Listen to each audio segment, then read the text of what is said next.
roxinol, fez a dia junto com o sol, fez a lua pra brilhar, as estrelinhas a piscar. Rainha, cocorococó, fez o cão, au, au, au, fez a patinha, quê, quê,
há perigo qualquer, onde entrar, vida gloriosa na graça do Redentor.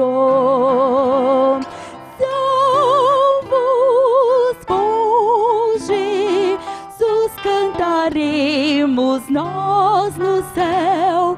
Glórias, glória, para a salvação do Senhor. Eis que todos, anjos e santos em véu, emojiu coroado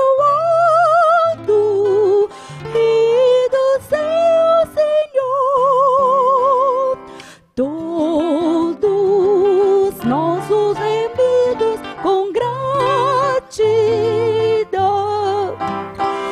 juntos num regozijo eterno com Deus, louvaremos a quem nos deu tal salvação. Sim, ao Cordeiro de Deus e Senhor do céu. Salvos por Jesus cantaremos nós no céu. Glórias, glória, para a salvação do Senhor. Eis que todos, anjos e santos sem véu, emojiu coroado e do céu, Senhor. Oh, que grande verdade, que grande luz, paz, favor, redenção, alegria, amor. Tudo, tudo nos vem pelo amor na cruz deste Cordeiro de Deus divinal, Senhor. Salvo por Jesus cantaremos nós no céu. Glórias, glórias, para a salvação do Senhor. Eis que todos, anjos e santos sem véu, emojiu coroado e do céu, Senhor.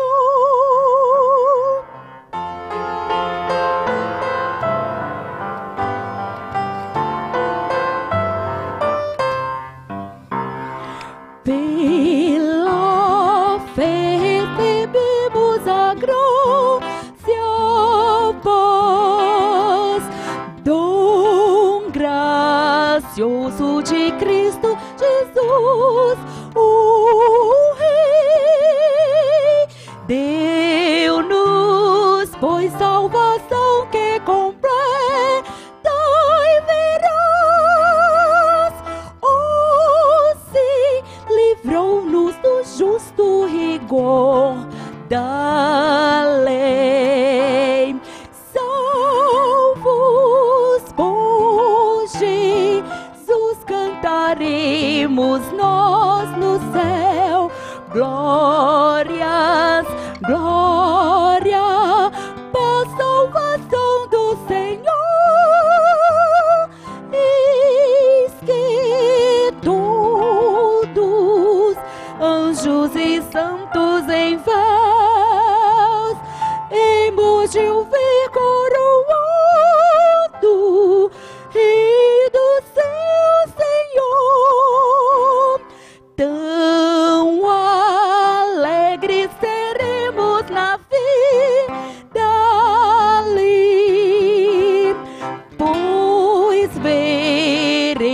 Jesus que na cruz venceu.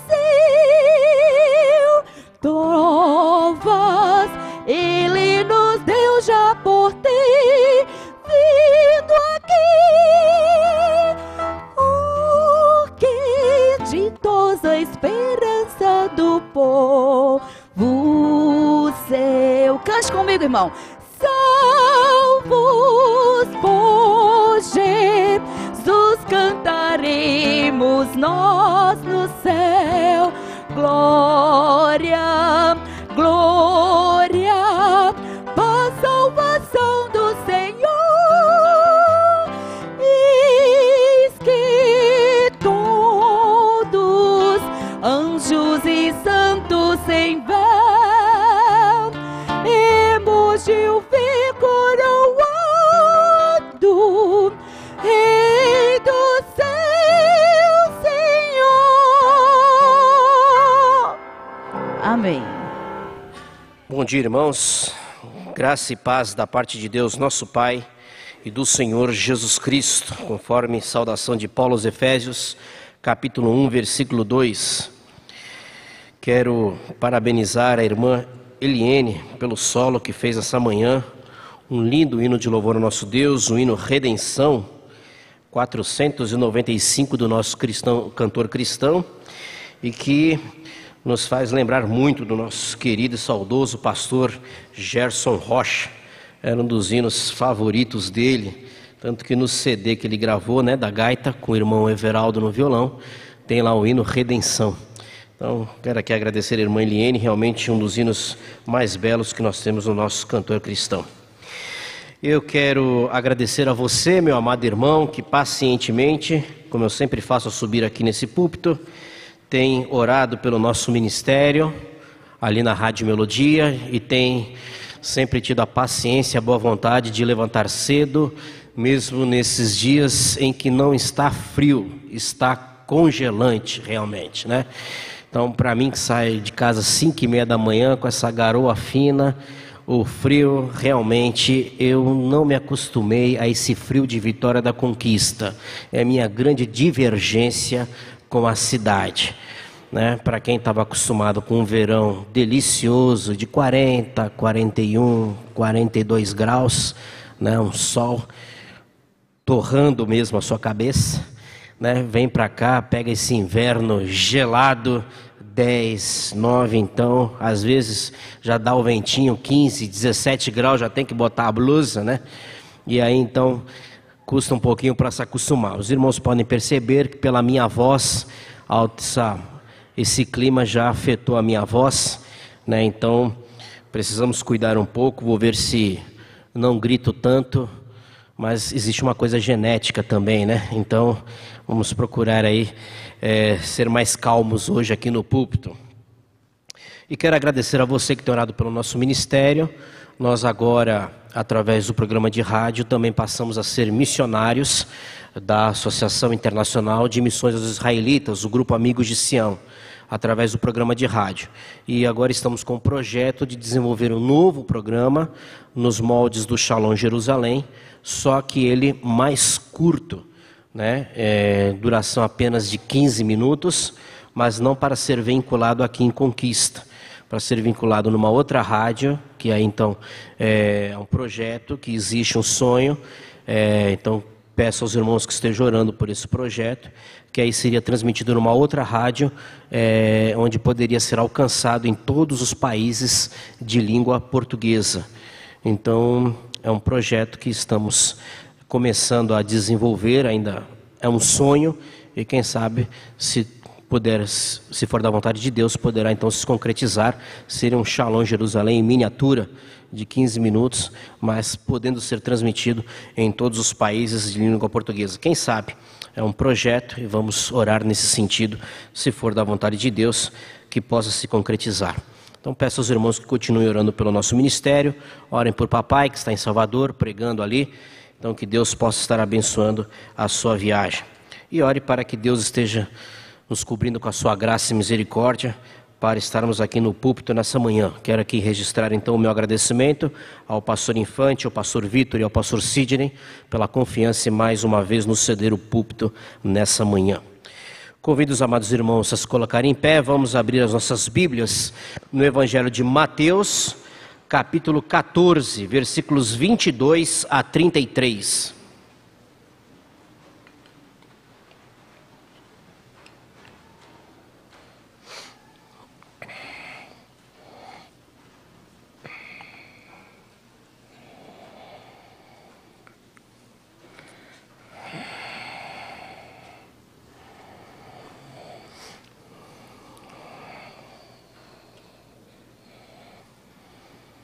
Mateus capítulo 14, versículos 22 a 33. Jesus anda por sobre o mar. Logo a seguir, compeliu Jesus os discípulos a embarcar e passar adiante dele para o outro lado, enquanto ele despedia as multidões. E despedidas as multidões, subiu ao monte a fim de orar sozinho. E caindo a tarde, lá estava ele só. Entretanto, o barco já estava longe, a muitos estádios da terra, açoitado pelas ondas, porque o vento era contrário. Na quarta vigília da noite, foi Jesus ter com eles, andando por sobre o mar. E os discípulos, ao verem-no andando sobre as águas, ficaram aterrados e exclamaram: "É um fantasma!" E tomados de medo, gritaram. Mas Jesus imediatamente lhes disse: "Tende bom ânimo, sou eu, não temais." Respondendo-lhe Pedro, disse: "Se és tu, Senhor, manda-me ir ter contigo por sobre as águas." E ele disse: "Vem." E Pedro, descendo do barco, andou por sobre as águas e foi ter com Jesus. Reparando, porém, na força do vento, teve medo e, começando a submergir, gritou: "Salva-me, Senhor!"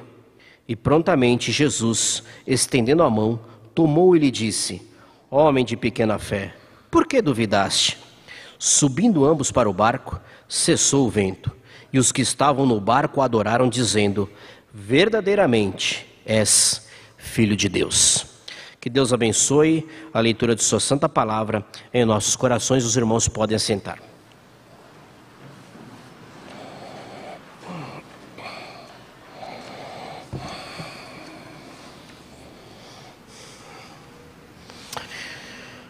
Esse é um texto bíblico muito conhecido por todos nós, quando Jesus caminha por sobre o mar. E esse texto também nós podemos observar no Evangelho de Marcos, capítulo 45, Marcos, capítulo 6, versículos 45 a 52, e João, capítulo 6, versículos 15 a 21, também fazem as narrativas desse texto, de quando Jesus caminha sobre o mar. E quando nós estudamos, fazemos a leitura do Evangelho, automaticamente, no estudo da Palavra de Deus, nós sempre buscamos ler todos os textos nos Evangelhos que estão relacionados a essa passagem.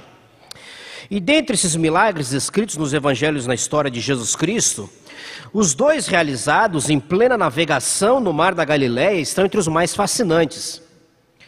O primeiro, descrito lá em Mateus, capítulo 8, versículos 23 a 27, também em Marcos 4, 35 a 41, e Lucas 8, 22 a 25. E nós já tivemos a oportunidade de pregar sobre esse primeiro milagre, que é quando Jesus acalma a tempestade. E lá no Evangelho de Marcos, nesse primeiro episódio no Mar da Galileia, os discípulos fazem aquela pergunta: "Mestre, não te importa que pereçamos?" E naquele dia, os discípulos aprenderam que o Mestre, Jesus, se importava com eles. Mas hoje nós vamos estudar juntos sobre esse segundo milagre. E aqui é uma série de milagres que acontecem nesse fato de Jesus Cristo andando sobre o mar. Você vai ver que Jesus também vai acalmar o mau tempo, transformando em bonança. E é interessante que os dois milagres acontecem no Mar da Galileia. E o Mar da Galileia, ele está a mais de 200 metros abaixo do nível do mar. E ao norte do Mar da Galileia existe o Monte Hermon, e ele se levanta a 2.800 metros. Então, principalmente no período de maio a outubro, fortes ventos frequentemente varrem as estreitas gargantas desse vale. provocando tempestades extremamente repentinas e violentas. É uma mudança de tempo brusca. Você começa a navegar no mar da Galileia, um tempo bom, e de repente vem uma tempestade. São mudanças repentinas, bruscas, violentas. Eu me lembro que, certa feita lá em Santos, algumas igrejas se reuniram para fazer um torneio de futebol entre as igrejas. E aí então os jogos seriam na praia. E jogo na praia de futebol lá em Santos tem que ser à noite. A praia é iluminada e só pode jogar à noite. Então lá estávamos na praia à noite. E ia começar o jogo. E aí você olhava então para o alto mar. E lá no alto mar nós víamos que estava chovendo. Mas bem no alto mar. Você via ao longe aquelas luzinhas pequenas do navio e de repente você via um raio. E nós estávamos na praia e achamos que a chuva está muito longe, no alto mar. Até chegar aqui, já estamos em casa. De repente nem vai vir para cá, vai para o alto mar mesmo. E enquanto estava no jogo, não demorou 15 minutos, de uma hora para outra, desabou uma tempestade, um temporal, com raios e trovões, e nós estávamos na praia. E aí saímos correndo para nos cobrir. E aí havia um toldo na praia, e ali ficou todo mundo coberto, se protegendo da chuva. Raios, trovões que não paravam, uma chuva torrencial. E aí começamos a ter medo, e quando temos medo, começamos a cantar. E foi cânticos um atrás do outro. Começa a recitar textos bíblicos um atrás do outro. E começa a orar. E vai orando. Até que a chuva começou a amenizar. Pararam os raios e trovões. E a chuva estava mais calma.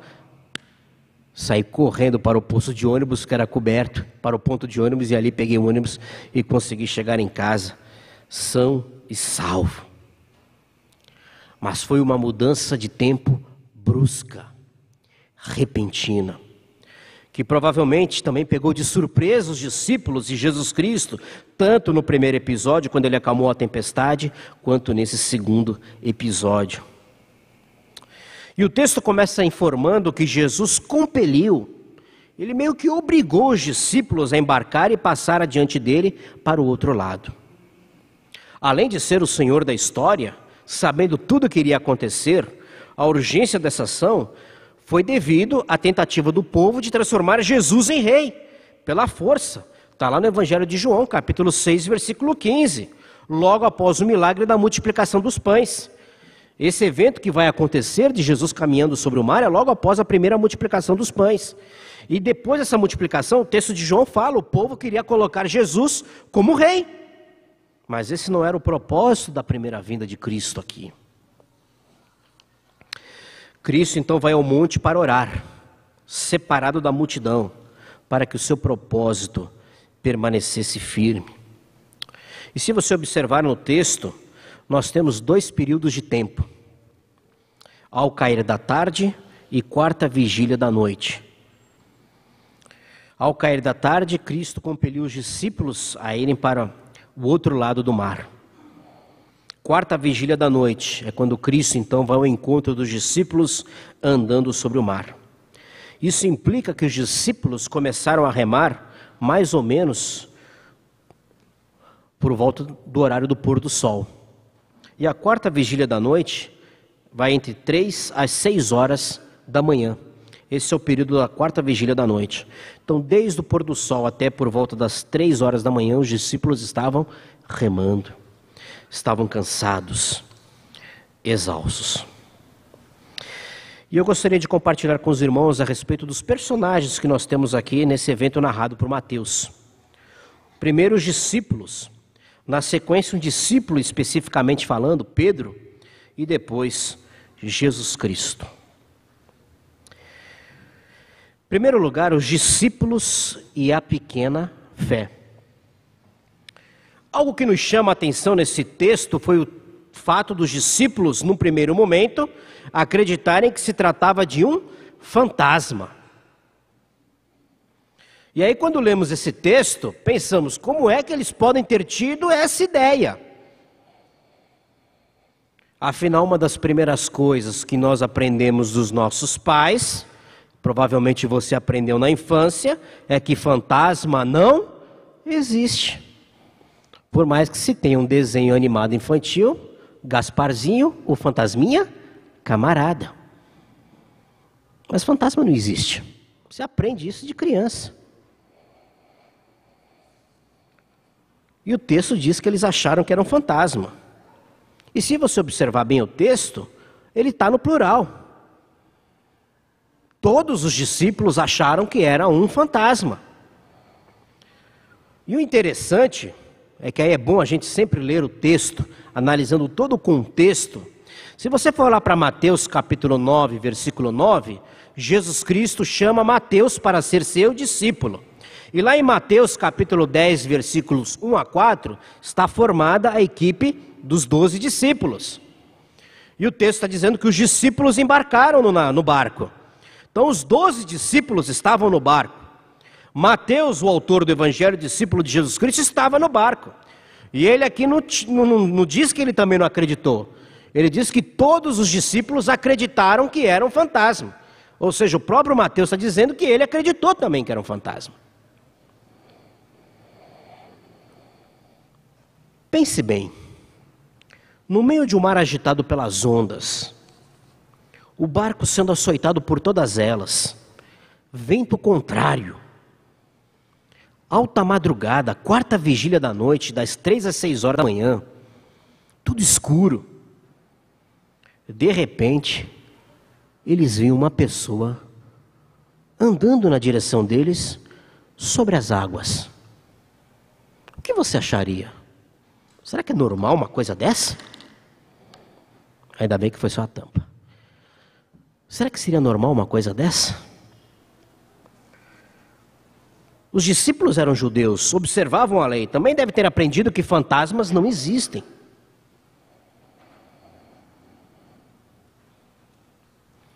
Interessante que, um pouco tempo atrás, era uma segunda-feira. Eu liguei o computador, e aí você entra na internet para ver notícias, um site de notícias, e naquele dia, um dos assuntos que estavam em evidência na internet era a respeito de um desses vídeos conhecidos como pegadinha. E realmente todos os sites estavam falando da repercussão desse vídeo. E esse vídeo foi uma pegadinha no programa do Silvio Santos. E falavam tanto disso que eu resolvi assistir, então entrei no YouTube e fui ver o que era essa tal pegadinha. Chama-se Menina Fantasma no Elevador. Então, as pessoas entravam no elevador, o elevador começava a subir, e quando o elevador estava subindo, tinha uma queda de energia. Nessa queda de energia ficava tudo escuro, você não está enxergando nada. Então entrava uma menina por uma porta lateral no elevador, com uma maquiagem toda fantasmagórica, segurando uma boneca. E de repente a luz no elevador volta. E a pessoa olha para o lado e está lá aquela menina, fantasmagoricamente vestida, segurando uma boneca. Deu desespero, era a gente apertando o teclado, começa a gritar, querendo sair do elevador. E quando a pessoa estava naquele desespero, a menina chegava e dava um grito estridente. Ah! E aí apagava a luz. A menina saía e quando acendia a luz, ela tinha sumido.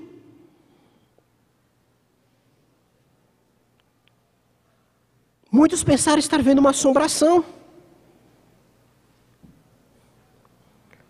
Agora, devem ter aprendido que fantasma não existe.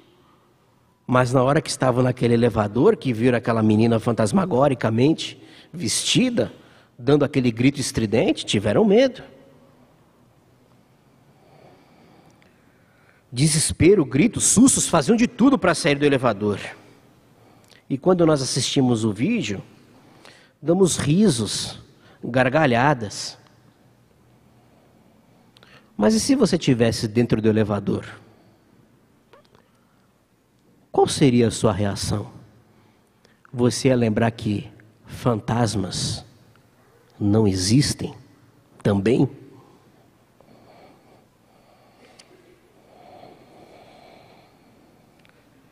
Os discípulos viram Cristo acalmar a tempestade, curar enfermos, transformar 5 pães em 2 peixinhos. 5 pães em 2 peixinhos, não, 5 pães e 2 peixes em alimentação para uma multidão. E ainda sobraram 12 cestos de comida. Será que não poderiam agora acreditar que Cristo andaria sobre as águas, em vez de acreditar que pudesse ser um fantasma? E nós? Será que hoje não temos a mesma atitude? Depois de ver tantos milagres feitos, bênçãos de Deus em nossas vidas, depois de termos entregado a nossa vida a Jesus Cristo, o maior milagre é a nossa salvação, será que ainda assim não continuamos muitas vezes a duvidar da presença e ação de Cristo em nossas vidas? Como está a nossa fé nos momentos de ondas açoitando a nossa embarcação, de ventos contrários? Será que continuamos confiando no poder de Deus? Em segundo lugar, um outro personagem que chama a atenção é Pedro. E aí, nas 3 narrativas que nós temos nos evangelhos, Mateus, Marcos e João, a respeito desse fato, somente Mateus cita esse fato envolvendo o apóstolo Pedro. E aqui em Pedro nós vemos uma grande dúvida, um grande momento de fé e logo em seguida uma pequena fé. E como nós nos assemelhamos a Pedro com nossas dúvidas e com nossos momentos grandes e pequenos de fé. E é assim como foi nessa história, um seguido do outro. Observe o texto de Mateus, capítulo 9, versículos 28. No versículo 27, Jesus Cristo se apresenta aos discípulos. Ele disse: sou eu, não temais. E aí Pedro, no versículo 28, diz: respondendo-lhe Pedro, disse: se és tu, Senhor, manda-me ter contigo por sobre as águas. Jesus Cristo se identifica aos discípulos para que eles não tenham medo. Já havia feito milagres, agora estava realizando mais um, totalmente sobrenatural, andando sobre as águas. Só ele poderia fazer isso. E para os discípulos, a voz de Jesus era uma voz familiar. Os discípulos já estavam tendo convivência com Jesus Cristo. Então Jesus Cristo fala: sou eu, não temais, sou eu. Os discípulos poderiam reconhecer a voz de Cristo. Outro dia eu, juntamente com meu pai e a Cíntia, deixamos a Estelinha ali na escola, aqui na rua João Pessoa, e estávamos vindo aqui para a igreja. E estávamos atravessando a rua, meu pai começou a conversar algo conosco, e passou por nós uma moça, que parou assim e disse: o senhor é o pastor da primeira igreja? Meu pai disse: sou. Ah, é que eu ouço programa de rádio todo dia. Aí meu pai disse: não sou eu, é meu filho, mas a voz parece, é idêntica. E realmente, às vezes, tem determinados lugares, para a honra e glória de Deus, que eu falo e a pessoa diz: você faz um programa de rádio, estou reconhecendo a sua voz. Que bom. Para a honra e glória do nosso Deus, porque a voz começa a ficar familiar. Os discípulos estavam convivendo com Jesus diariamente, 24 horas por dia. Era uma voz familiar. E ele diz: não temam, sou eu. Mas Pedro ainda tem dúvidas e diz: se tu és o Cristo, se és tu, Senhor, manda-me ir ter contigo por sobre as águas. Pedro ainda tem dúvidas. Olha o se condicional.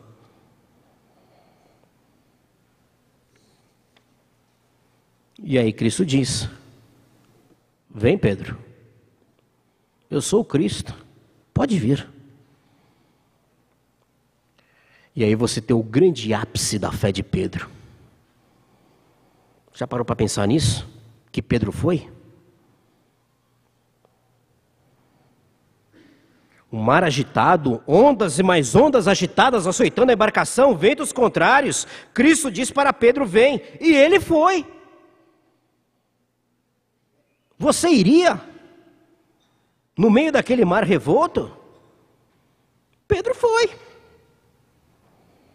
Será que você acreditaria que poderia andar sobre o mar como Pedro acreditou? E o texto diz que Pedro andou sobre as águas e foi ao encontro de Cristo. Primeira dúvida. Depois da dúvida, o ápice da fé. Mas infelizmente, do grande momento de fé para o momento de pequena fé, quase nula. Que variação! No versículo 30 lemos que Pedro reparou na força do vento e teve medo. Deixou de reparar no Senhor que controla a força do vento, que estava andando por sobre as águas, e começou a submergir, gritando por socorro. Senhor, salva-me. Socorro, salva-me, Senhor. Cristo o salva e repreende: homem de pequena fé, por que duvidaste? Logo após demonstrar dúvida, tu és o Cristo mesmo? E manda ir ter contigo. Pedro mostra uma enorme fé. Cristo diz: vem, Pedro. E Pedro foi. Mas logo em seguida, Pedro, mais uma, hein? Sempre afoito. Pedro, reparou na força do vento, estava olhando para Cristo, indo em direção a Cristo, mas começou a reparar na força dos ventos e teve medo.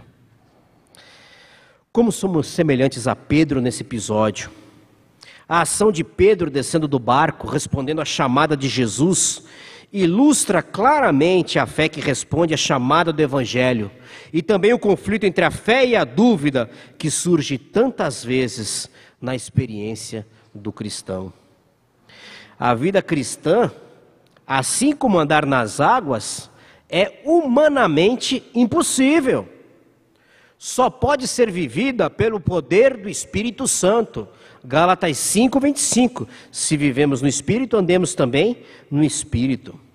Quando olhamos somente para Jesus, podemos experimentar uma vida sobrenatural, a nossa comunhão com o Senhor. Mas no momento em que nos ocupamos de nós mesmos ou de nossas circunstâncias, começamos a submergir. Assim precisamos clamar a Cristo: salva-me, Senhor, para restauração e capacitação divina. Em terceiro lugar, Jesus Cristo. E quando nós lemos sobre Jesus Cristo nesse texto, nós podemos ver a soberania, a divindade de Cristo.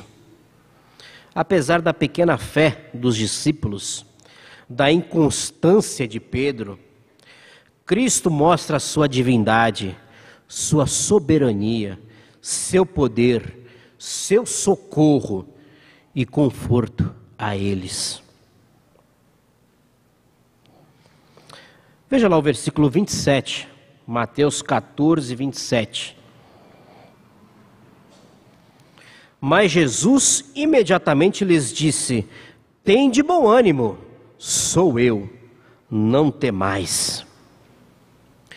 Quando você vai para o texto original, no grego, literalmente, as palavras de Cristo, quando ele diz, sou eu, literalmente ele está dizendo, eu sou. Isso representa a divindade de Cristo.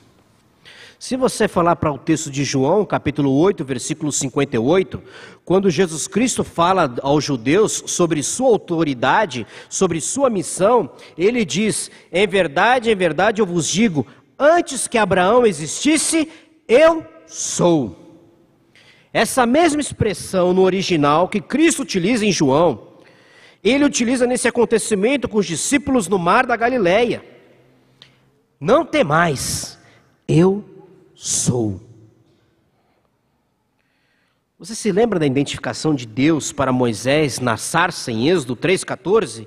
Eu sou o que sou.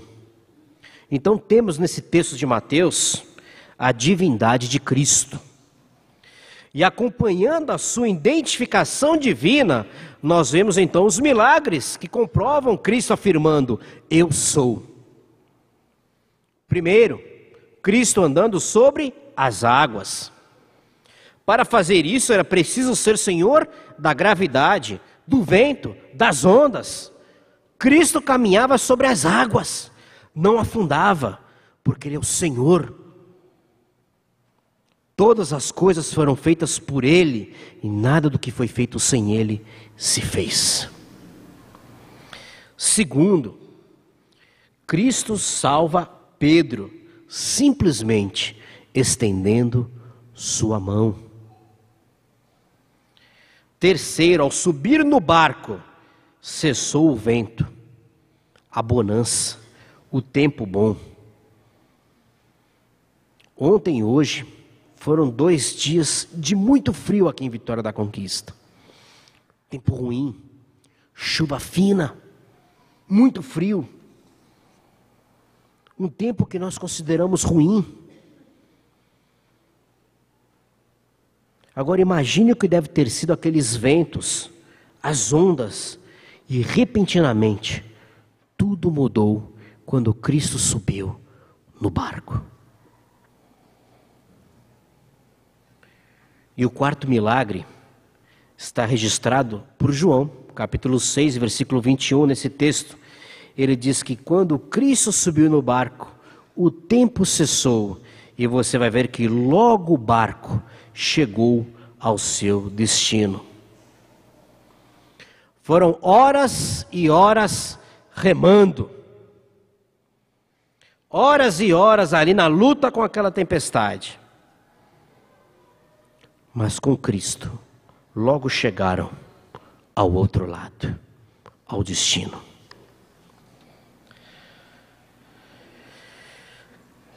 Quero concluir, irmãos, nessa manhã. Depois de Cristo se identificar, de realizar os milagres, então os discípulos reconhecem a divindade, a soberania e a grandeza de Cristo. O texto de Mateus termina dizendo, os discípulos terminam dizendo, verdadeiramente és Filho de Deus. Quão semelhante tem sido a nossa experiência, o nosso viver.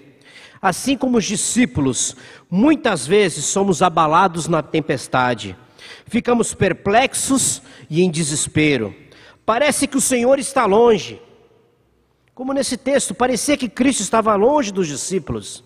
Mas você observou no comecinho, lá no versículo 22, Cristo compeliu os discípulos a entrarem no barco e irem para o outro lado, e ele foi orar. Cristo estava cuidando dos discípulos em oração. Quando a noite parece mais escura, na 4ª vigília da noite, ele foi ao encontro dos discípulos. E aí você faz o paralelo das 2 histórias. Na primeira, que Jesus acalmou a tempestade, ele estava no barco. Nessa segunda, ele vai ao encontro dos discípulos. A nova lição que aprenderam era que o poder de Cristo pode sustentá-lo em todas as tarefas que lhe fossem entregues, quer ele estivesse em corpo ou não. Cristo está conosco. Ele está ao nosso lado. Muitas vezes não o reconhecemos e apertamos o sinal de emergência. Depois ouvimos sua voz confortante. Eu sou. Não temais.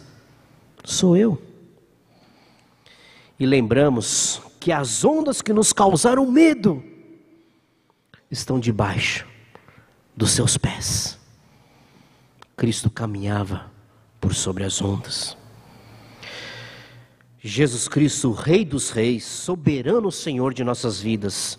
A Ele seja glória e poder, domínio e majestade, ontem, hoje e sempre. Lembrando sempre, estou convosco todos os dias, até a consumação dos séculos. Que Deus nos abençoe.